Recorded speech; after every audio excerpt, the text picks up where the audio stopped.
my next guest is here to talk about her love for curating vintage clothing for 20 years. Hello, I'm Shannon Skinner, and this is Extraordinary Women TV. Joining me in the studio is Monique Nanton. She is the owner of Boutique Monique here in Toronto. Now, you'll meet her in a moment. Later in the interview, before I take a break, I'll have my regular Good to Know Minute when I ask my guests for their top success tip. And you'll hear Monique's. Well, welcome to the show, Monique. Thank you. Thanks for having me. Oh, it's nice having you here. Now, you have been curating vintage clothing for more than 20 years. I mean, that's a good chunk of time. Now, let's talk about what inspired you to want to start collecting these pieces of clothing. Well, I'm not exactly sure what inspired me, but I know that I've always loved things that are pretty, and I consider clothing to be quite art-like. So I thought of it always as sort of an art collection of sorts. And I guess my inspiration was just the beauty of the clothes and how well they're made. That's basically what I have looked at for over 20 years. Now, during that 20 years, of course, I have worked outside of that. That was just sort of my hobby. I worked as a graphic designer, art director, which is what I went to school for originally.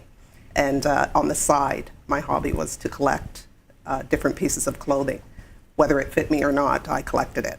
Do you know, do you remember what that very first piece of clothing was that you said, oh, I love this, I want to keep this forever? Yeah, actually I do. I just recently, about a month ago, actually parted with it. I sold it. I was very sad. But yeah, it was a beautiful dress from probably the late 50s, early 60s. It was a mustard, sort of dusty mustard color, fitted dress with a small, very tight waist and straight kind of pencil skirt. And it had some studs on the shoulder straps. So it was probably the era when they started, I don't know if you watch Mad Men, but when they started that show, the dresses that Betty Draper would have been wearing at that time, oh, yeah. They are the dresses, that's the kind of dress that I found when I was about 15, 16, at a church sale. So what were you doing with all the clothes? Were you storing them in your... They were a part of my closet, and I just would look at them. Sometimes I would wear certain pieces. Right. Obviously, that dress was quite dressy. I didn't really wear that one, but things that I could use that I found at Kensington Market in the 80s, I wore those things. So you collected these clothing over 20 years. Yes. You collected these amazing pieces of clothing that didn't see the light of day until you opened up your business. Yes. The stuff that I collected that I just treasured, that didn't see the light of day, but there were other things that I actually did wear that did see the light of day. But there was a whole other collection, yes, that I just recently finally opened to the public about a year ago, February, with the opening of Boutique Monique. So tell us about your store. The store is, I consider it to be like my second home because I'm there 4 days a week, so I wanted to make it really comfortable and really homey. So it's divided up into 1, 2, 3, about 4 rooms. The main front area is kind of the main area that people usually think that's the end of the store, and then you walk down a hallway and there's a dressing room with chairs, seated area so people can wait, and 2 dressing rooms. It's meant to have the feel of a house, is it? Yes, exactly. In, right? Yeah, there's all these little rooms. So behind the dressing room is a little shoe room, which is a nice room. People enjoy that room a lot. And behind that shoe room, there's what I call the salon, where there are gowns and more formal evening attire. And there's also a beautiful couch to sit on and a nice little fireplace. It's set up like a little living room. Right. So give us a sense of someone famous that maybe comes into your store and buys clothing from you. Anybody famous? Anybody that we would know? Probably not, I would say. I actually am more so interested in the regular, everyday woman, and I really enjoy and love helping women dress for their body type and for their height or hair color, helping them decide what works on them and what doesn't work on them, and giving them tips for how to wear certain outfits that they may not have thought could suit them. I enjoy working with just regular women. So do you think that today that we are any more or less fashion conscious than we had been in previous decades? I would say that today, because of the many different types of media that we are in our minds, we are much more conscious of fashions. We are conscious of labels and designers, but we are not necessarily, in our minds, we are conscious, but we are not necessarily portraying that when we go outside. I would say maybe 50 years ago, if you looked at people at a baseball game or a tennis match, they were dressed quite properly, let's just say. And today, we dress much more in a casual way, which is the style of living that we have today. Much more casual, and clothes are much more disposable. So give us a sense of the kind of items that you carry. Well, I carry pieces from, I'd say, about the 40s to today, current pieces. My actual favorite era is the 40s, and I do have an affinity for blazers and coats and dresses. And those items seem to show up a lot in the store, because I seem to be drawn to those things, especially the way they're made. I like to look at things from the inside out. And so why the 40s? I actually am not sure why I like the 40s. I think I just like the structure of the way that it felt like in the 40s to me that women seemed more in charge. And maybe that's because of the war, and when women had to work a lot because men went to war and women had to work to replace the men in the work field, and they got out of the house and went into the workforce, and they also started kind of wearing pants more commonly. And I just like the way that looked and the way that felt. It felt like women were coming out of something and into something else. So would you say that the fashion or clothing today is any more or less made? Is it made with less quality and attention than perhaps the kind of clothing that you sell within your business? Yeah, I would say that things are much more mass-produced today. I think we all can recognize that based on how much volume there is in the different retailers and stores that are in the malls. There's just so much volume. So that obviously the volume indicates the mass production, and the mass production is based on a price point that is low, and the low price point comes with less quality. So there's a lot less quality in the clothing of today. It's much more disposable. We're expected to buy new things every season, as opposed to 50 years ago when you had an outfit, you kept it. As long as it fit you, it was yours for pretty much almost your whole life. And when we were speaking earlier in preparing for the show, you had told me that your mother made all your clothes. You sewed your clothes. That really, there was a time when mostly people were making their own clothing. But we don't really do that anymore, do we? No. Right. I don't even know if they have home ec in grades 7 and 8 anymore. I don't even know if they have that. We used to learn how to sew in home ec in grades 7 and 8. True. I'm not sure if they have that anymore. I don't think so. Yeah, when I was growing up, my sister and I always had the same outfit, and my mother would make our clothes when we were very, very young. And then when I was older, I took on and learned how to sew, and also made my own clothing when I entered the workforce in my 20s. And I learned how to tailor and fit clothing very, very from the sort of classic training.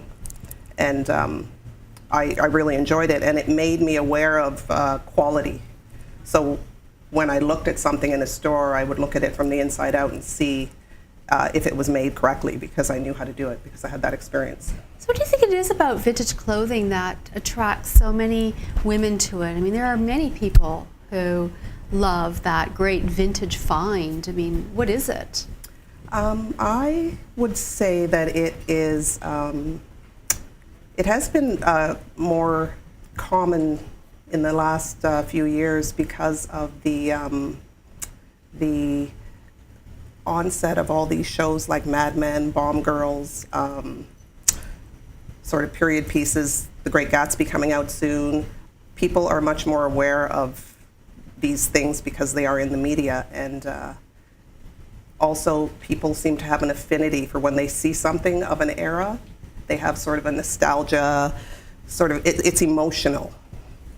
And they like to feel that, oh, how things used to be, even if you weren't born in that era. Like, I wasn't born in the 40s, but I just love looking at old pictures. It just feels good. And what about the idea of classic beauty never dies?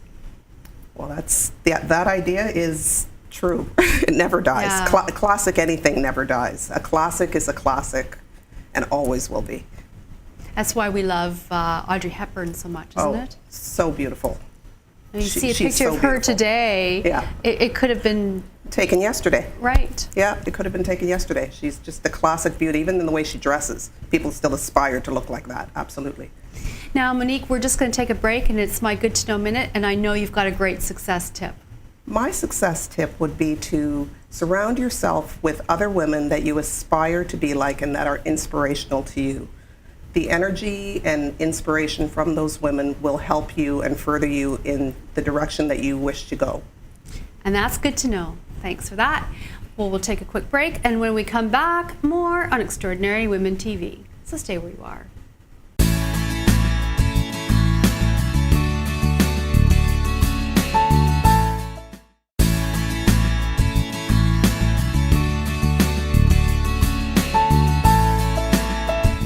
Welcome back to Extraordinary Women TV. I'm Shannon Skinner, and I'm speaking with Monique Nanton.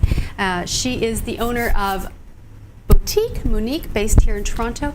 Now, for you, in starting this store, a lot of women have a dream about starting a store and selling clothing. What have been some of the challenges that you've experienced in creating this? It's a unique store. Yeah, I would say probably one of the biggest challenges was actually finding a spot that had a lease that I could afford. So one of the reasons that I'm not downtown with the other vintage stores is that I could not afford to be downtown because of the leases. The rents are quite high. And so I decided that it was more of a destination shop and hoped that it would become somewhat of a destination shop, because you can search for vintage as you search for antiques. You'll go to that spot that it is when you hear about it. So I ended up opening the store in the Sinclair West location because the rents were a little more reasonable for me. So that was one of my challenges. So if you are opening a store, I would say to think about your market target and think about yourself. If you are a destination, consider that, and you don't necessarily have to open alongside of everybody else. And what about, what about the support? Did you have to, where'd you get your support to pull it off? Support to open the store? Yeah. Well, my husband has a restaurant, so he was settled in his business. We opened his first, and then I then got support from a lot of my girlfriends, my women friends. Right. Yeah, and they helped me out, and that's where I take a lot of my inspiration from other women. So they really helped me, and they supported me, and it gave me strength, and sort of they kept saying I could do it, so I did. So, because a lot of people don't have support, and a lot of women, when they're starting their businesses, need to find that they need to surround themselves with friends or family or coaches or someone to give them the guidance that they need, especially if it's the first time that they're starting a new venture. Well, programs like this, I think, would be quite inspiring to hear of other women doing it, just regular women, doing their thing, could be quite inspiring. for other women who don't necessarily have support to feel like they're supported. So Monique, if you weren't doing what you're doing today, collecting beautiful vintage clothing and helping women look glamorous, what would you be doing? Probably painting portraits. That's probably what I'd be doing. I do still like to draw and paint. I initially took graphic design at George Brown in the 80s, and I was a graphic designer, art director for many years. And with graphic design in the 80s, we started, it was almost like fine art. We did life drawing and marker renderings and fashion illustration and just plain illustration as well. So there was a lot of drawing involved, and I've always loved to draw. So I do my hobby now, instead of collecting vintage clothes, because that's now my job, my hobby is oil painting, painting portraits.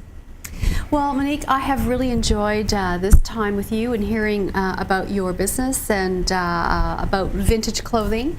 And I wish you all the best with all that you do. Thank you so much. Thanks for having me. I really appreciate it. Well, for more information about the show, past guests and past episodes, I'd encourage you to visit the website at extraordinarywomentv.com. You can also reach me through the website.